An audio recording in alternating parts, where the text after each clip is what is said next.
In a quiet, green region of early rural America, there was a small village called Willow Creek.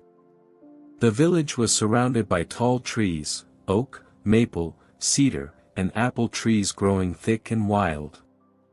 A wide dirt path ran through the center of the village, always dusty. Every morning, children walked along this path as if heading to school, gathering to learn from the elders who shared stories, skills, and knowledge. In Willow Creek lived a boy named Ethan. He was about 11 years old, thin, sun-browned, and small for his age. But his eyes held a rare spark, a deep desire to become something meaningful, to do something worthwhile, and more than anything, to learn. Ethan's biggest challenge was poverty.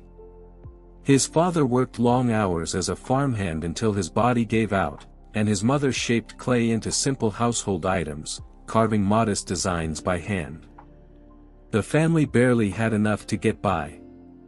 There was no slate, no notebook, no pencil for Ethan. Other children had wooden boards, chalk, or charcoal sticks. Ethan had nothing. One day, a traveling merchant passed through the village. Ethan stood nearby as some children bought small writing boards. He watched them quietly, his eyes glowing with longing. The merchant noticed him and asked, "What are you looking for, son?" Ethan replied softly, "Nothing, just looking." The merchant smiled. "Then why don't you get one?"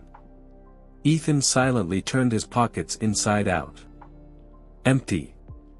The merchant's face softened, but he was struggling himself.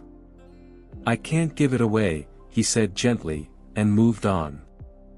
That day, Ethan cried for the first time on his walk home, not from anger, but from helplessness.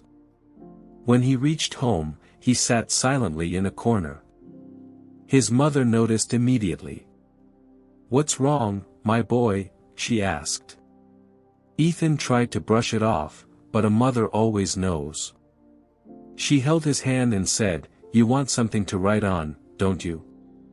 Ethan nodded.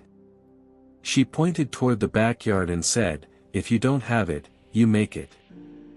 She took him behind the house, where a small pile of wet clay lay near the shed.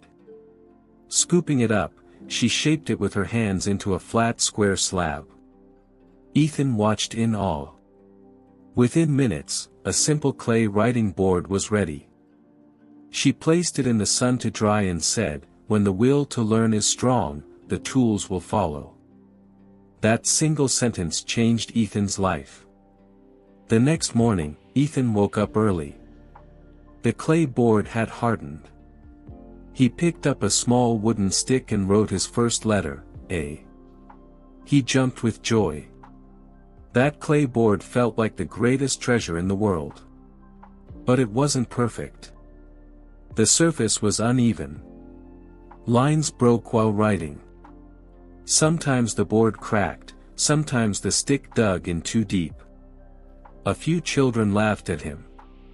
"Hey, clay genius," they mocked. "What do you think you'll become writing on dirt?" It hurt, but Ethan kept going. He knew that a fire burning inside can't be put out by words. A small river flowed near Willow Creek, the Clearwater River. Ethan often sat along its banks, the clay board resting on his lap. The sound of flowing water calmed him. Slowly, he learned letters, words, sentences, and numbers. He wrote, erased, and wrote again. When the clay became rough, he made a new one. Eventually, he learned how to smooth and reshape the clay himself.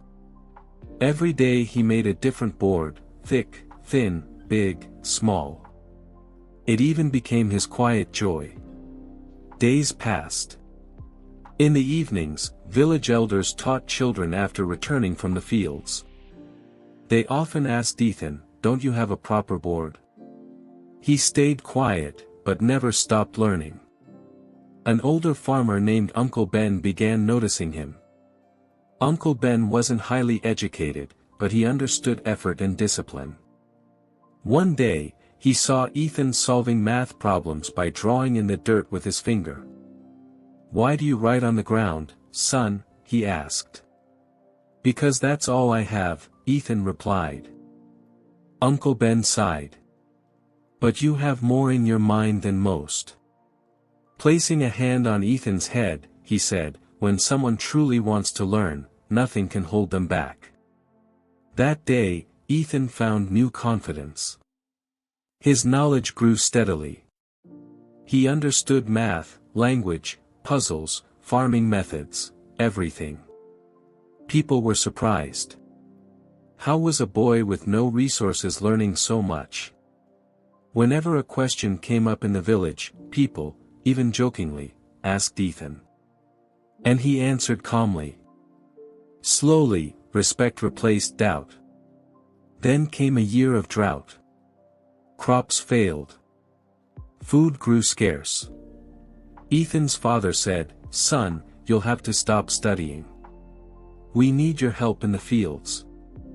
Ethan's heart broke, but he knew family came first. He worked during the day, but every night, no matter how tired, he took out his clay board and wrote something. One word. One line. Sometimes just one letter. Learning never stopped. One day, a traveling teacher from a nearby town arrived. He wasn't sent by anyone powerful, just a wanderer who believed learning should reach everyone. He gathered the children and said, "Tools don't create learning. Desire does." His eyes fell on Ethan, hands stained with clay, board cracked and worn. "You write on clay?" he asked. "Yes," Ethan said.